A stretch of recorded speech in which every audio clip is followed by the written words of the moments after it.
My mother used to tell me every Tuesday and Friday when she took me yard zolling, "One man's garbage is another man's treasure," she declared. Back when I was younger, every summer.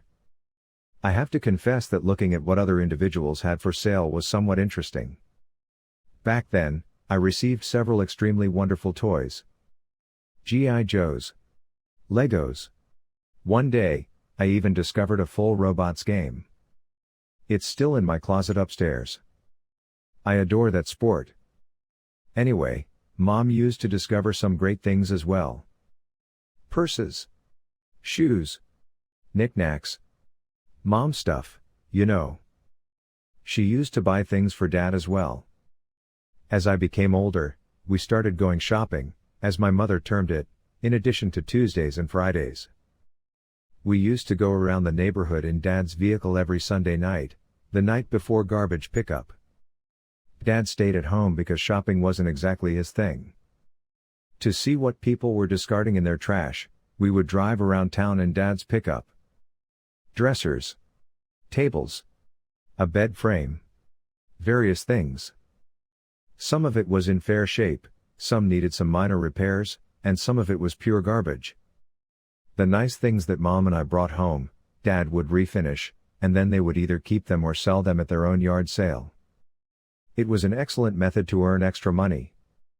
As I grew older and became an adult, I continued the same lineage.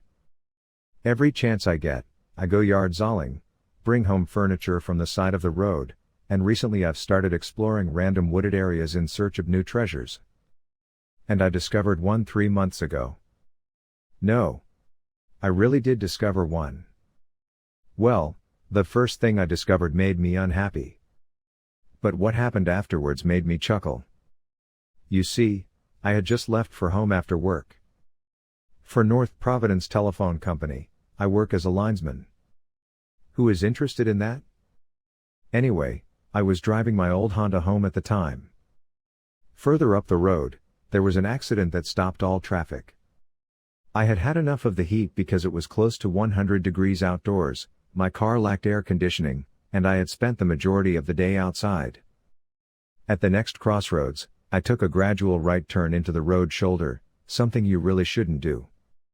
Even though the trip home took longer and the air was still warm, at least I wasn't sitting still in it. Whatever the case, I stumbled to a group of trees that I had been meaning to visit but hadn't had the chance. It was a sizable forest area. What the hell, I thought as I walked up to it. I have nothing planned for tonight. Why not?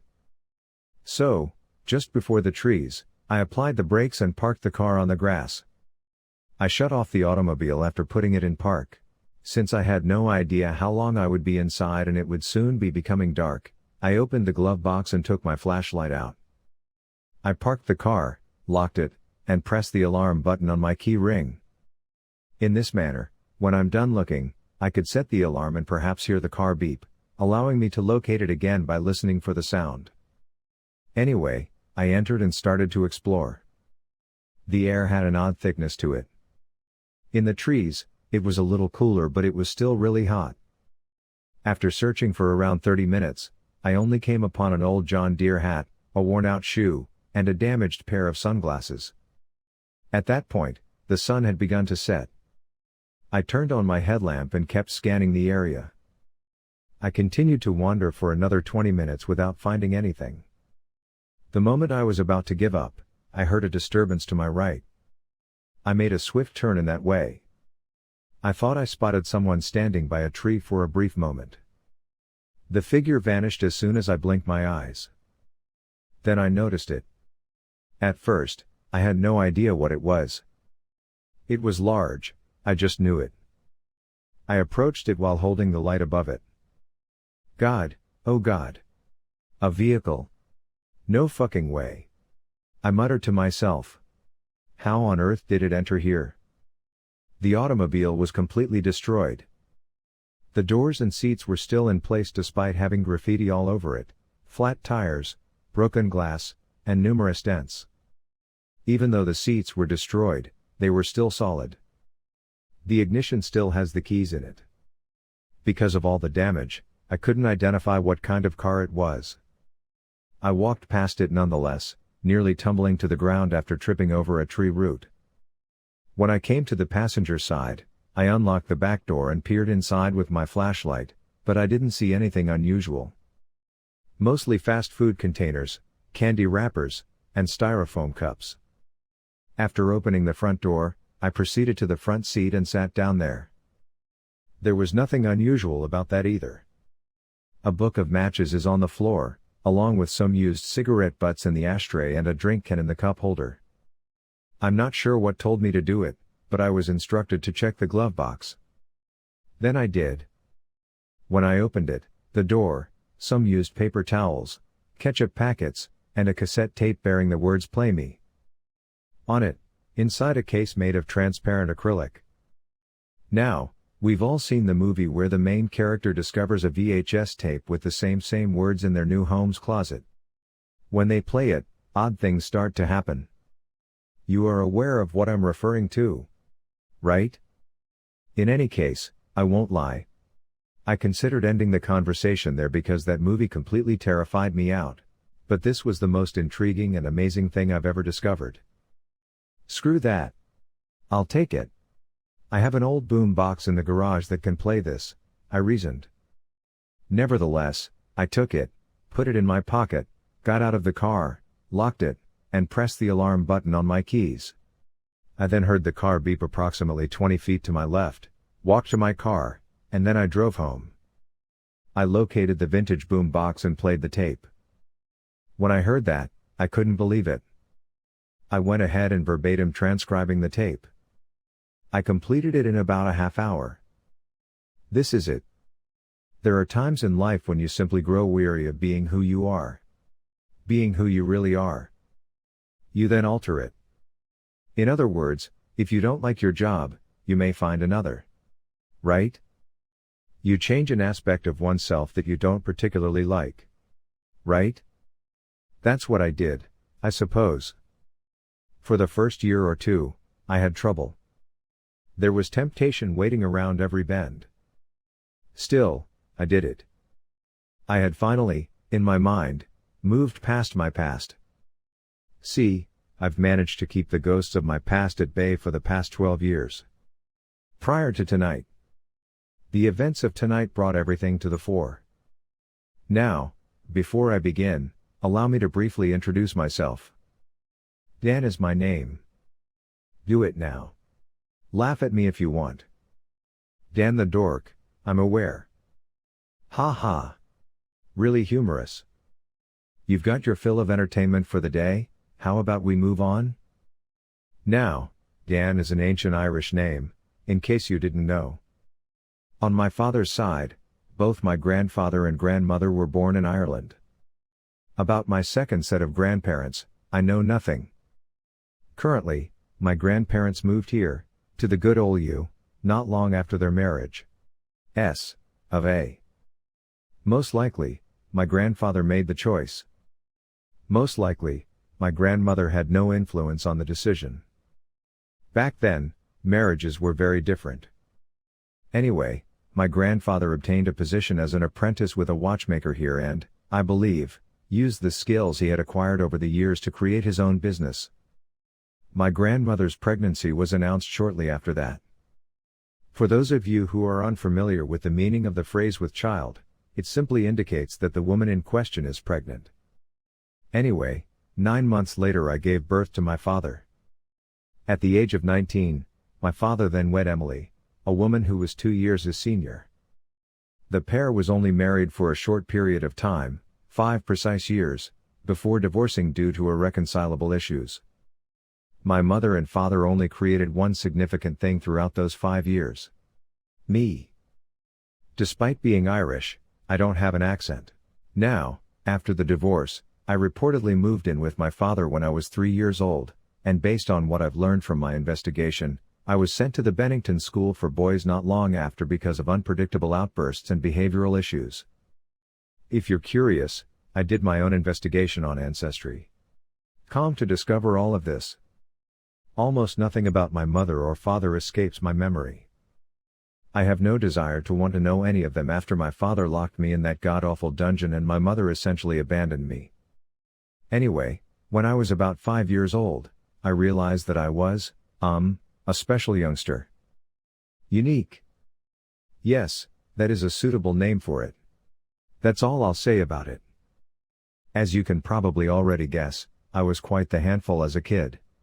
Among other things, I would constantly pick fights that I would always win, hide food in my locker, and chew with my mouth open. Things that the school's leadership found to be quite concerning. In fact, I stood out from the other lads so much that I spent the majority of my time there in solitary confinement. My uniqueness was discovered by the authorities, and I learned shortly before my release that they believed it would be best to keep it under covers, so to speak, out of concern for a scandal. They just gave me crumbs and water to eat while keeping me locked away. Now, when I became 18, I was expelled from the boys' school and forced into adulthood with little more than a fundamental understanding of how to survive. I was detained numerous times for a variety of violations as my behavior pattern only got worse. When I was recently incarcerated, I met a man who had experienced a situation similar to mine but in a different way. He showed me how to restrain my impulses and channel them toward constructive activities rather than destructive ones. My life was totally altered by him. My urges remained strong after I was released from prison, though. Now, I must admit that in the beginning, I went off the wagon a few times, but I got back up and became the person I am now, or was. When I was 23, I started working as a busboy at Mary's, a small diner-style restaurant. Although it didn't pay much, it was plenty for me to rent a room at the neighborhood motel next to the restaurant. My wife and I met there. Not at the Flop House, but at Mary's. Anyway, I was packing away the plates and other items from one of the tables into a huge gray container. That evening, I was the sole busboy present. I was moving quickly since the other guy was calling out. Anyway, after cleaning the table, I immediately turned around and ran into her, causing her to scream and fall back on the table. I also dropped the tote, shattering all the glasses and plates. God, oh God. Are you okay? I quaveringly and anxiously questioned her. She then turned to face me and had the most stunning ocean blue eyes I had ever seen. Yes.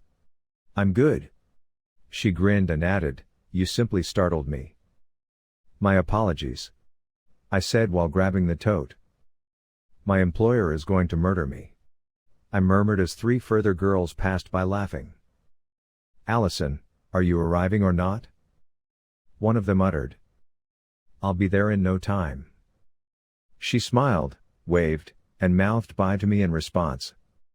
She then moved to sit down at the table with her pals. Even more embarrassing, I had to pass their table in order to get to the kitchen area and drop off my tote. I inhaled deeply, exhaled quickly, and started to move. Go for it, Allison. I overheard one of the females telling them as I passed their table. He's adorable. Then they all started to laugh. I went into the kitchen and informed my supervisor of what had happened. All she did was chuckle. She added, we have plenty more in storage. I grinned before returning to my job. I was removing another table about 45 minutes later when Allison approached me. Hi. Allison here. I'll give you my number, she said. Dial me, while presenting me with a folded napkin. Dan here. I answered, I will. Dan.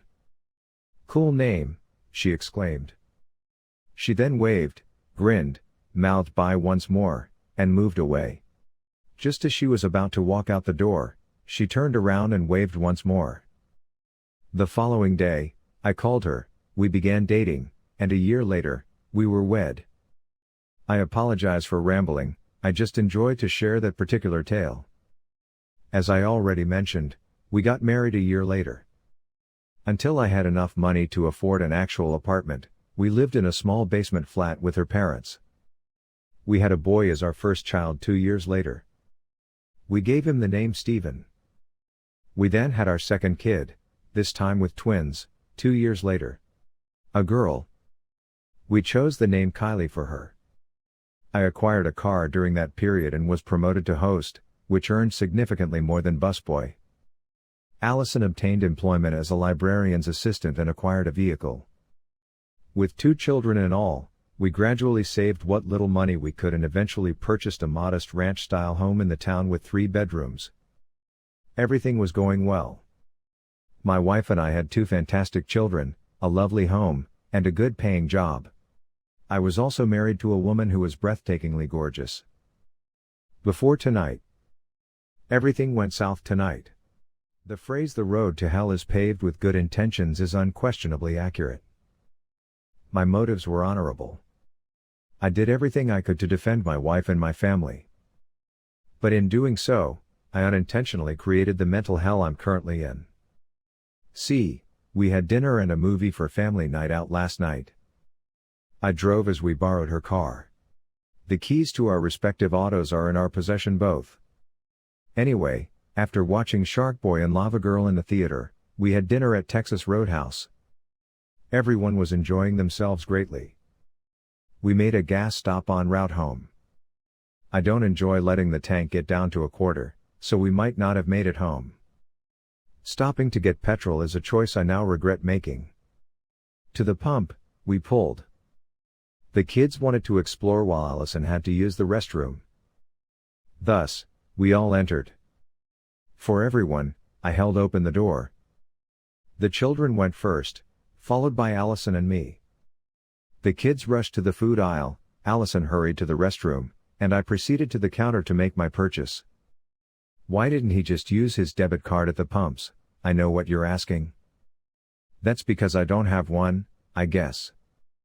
I'm not a fan of banks.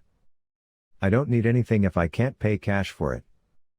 Nevertheless, after a short while, the cashier completed serving the person in front of me, and then it was my turn. The door chimed, and a deep masculine voice roared, "Everyone down on the ground, or you're all dead." As he fired 2 shots in the ceiling just as I was about to say, "I need 30 on 5. My children started to wail. I yelled, "Get down." As I whirled to my right, those urges began to grow, and I felt them. When I turned around, a handgun's barrel was directly aimed at my forehead. He said, pressing the barrel against my skin, I said, "Get down. Hand me the cash." He yelled to the cashier, and then there was the sound of him fumbling with the register. I did nothing but stand there, unafraid at all. "I'm not going to ask," he started. I was about to finish when I heard Allison yell from the back of the shop. The man then pointed the rifle at Allison while turning it away from me. "Come on over, bitch," he yelled as he started to approach her with his rifle up and pointed. Now, it's one thing to point a pistol directly at my face, it's quite another to threaten my wife with one.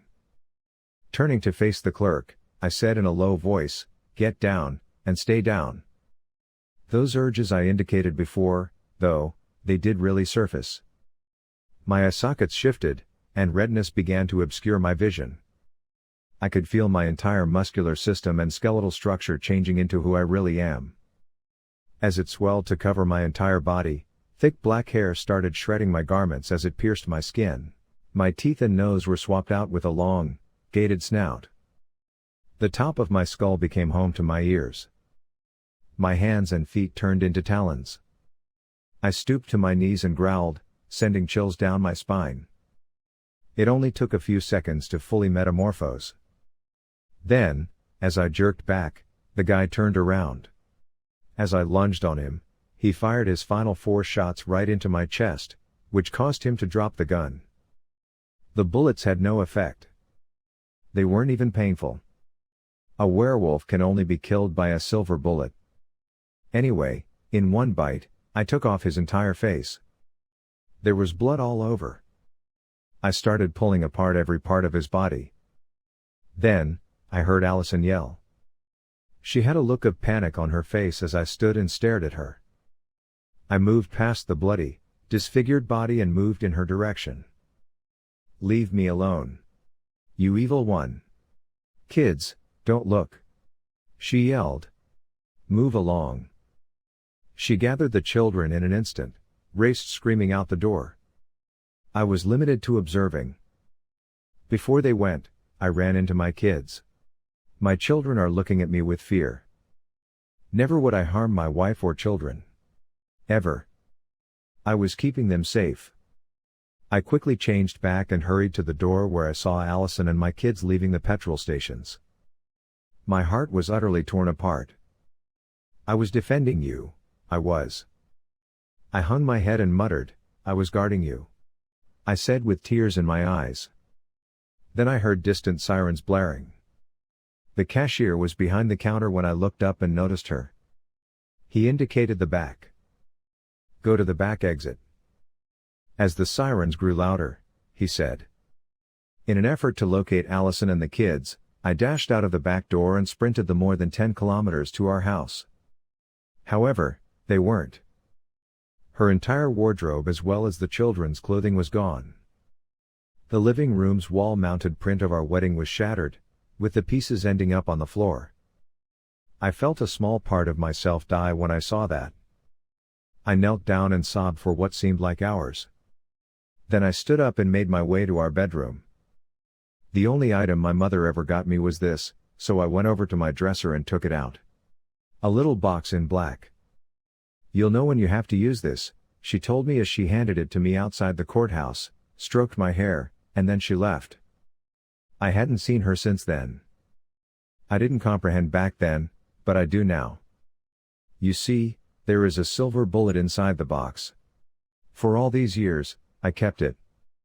I removed the bullet from the box, picked up the pistol from next to it, opened the cylinder, put the bullet inside, shut the cylinder, and spun the gun. I then drove with my gun in hand after walking to my car. Someplace. Even now, I have no idea where I am. Somewhere among several trees. I feel the weight of this rifle in my hand. Now that I know what to do, I simply cannot bear the idea that my one and only real love considers me to be a monster. The image of the fear on the faces of my lovely children is one I can't bear to think about. I'm going to locate a beautiful, cozy area that faces east, wait for the sun to come up. Allison loved to see the sun come up, and then fire this bullet. The automobile is available to whoever discovers it. The title already bears my signature. In the hopes that whoever finds this tape will spread the word about my experience as widely as possible, I'm recording this on a portable tape recorder that I'll toss out the window when I'm finished. Perhaps Allison, Tim, or Kylie will overhear it and realize that I was merely attempting to keep them safe. I apologize. I sincerely apologize. I cherish you, Allison. Tim, I adore you. I cherish you, Kylie. Goodbye. The tape comes to a stop there. Now, I won't deny that when I first heard it, I cried. I made a call to a friend of mine whose dad has a towing company and an auto repair shop. I had the automobile towed to their shop by him.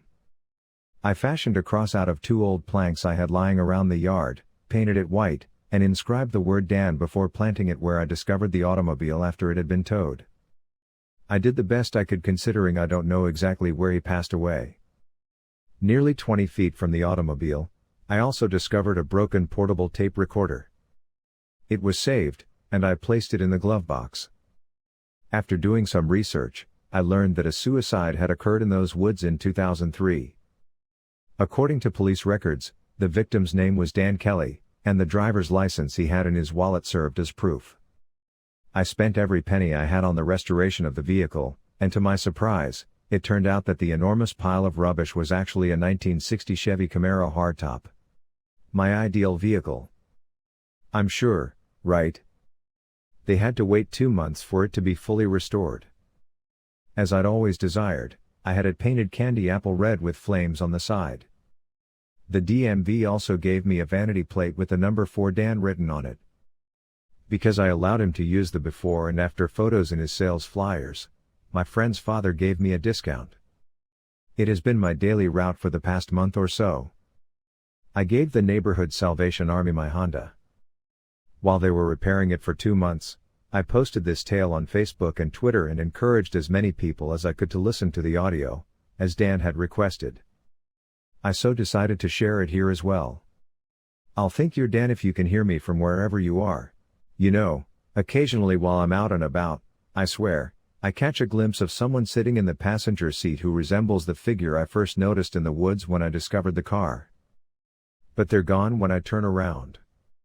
I can't help but believe it to be Dan. Now, I continue to pick up furniture on the side of the road and go yard selling because it makes me happy. But nothing gets me happier than taking Dan along for the ride as we travel down a back road while listening to music.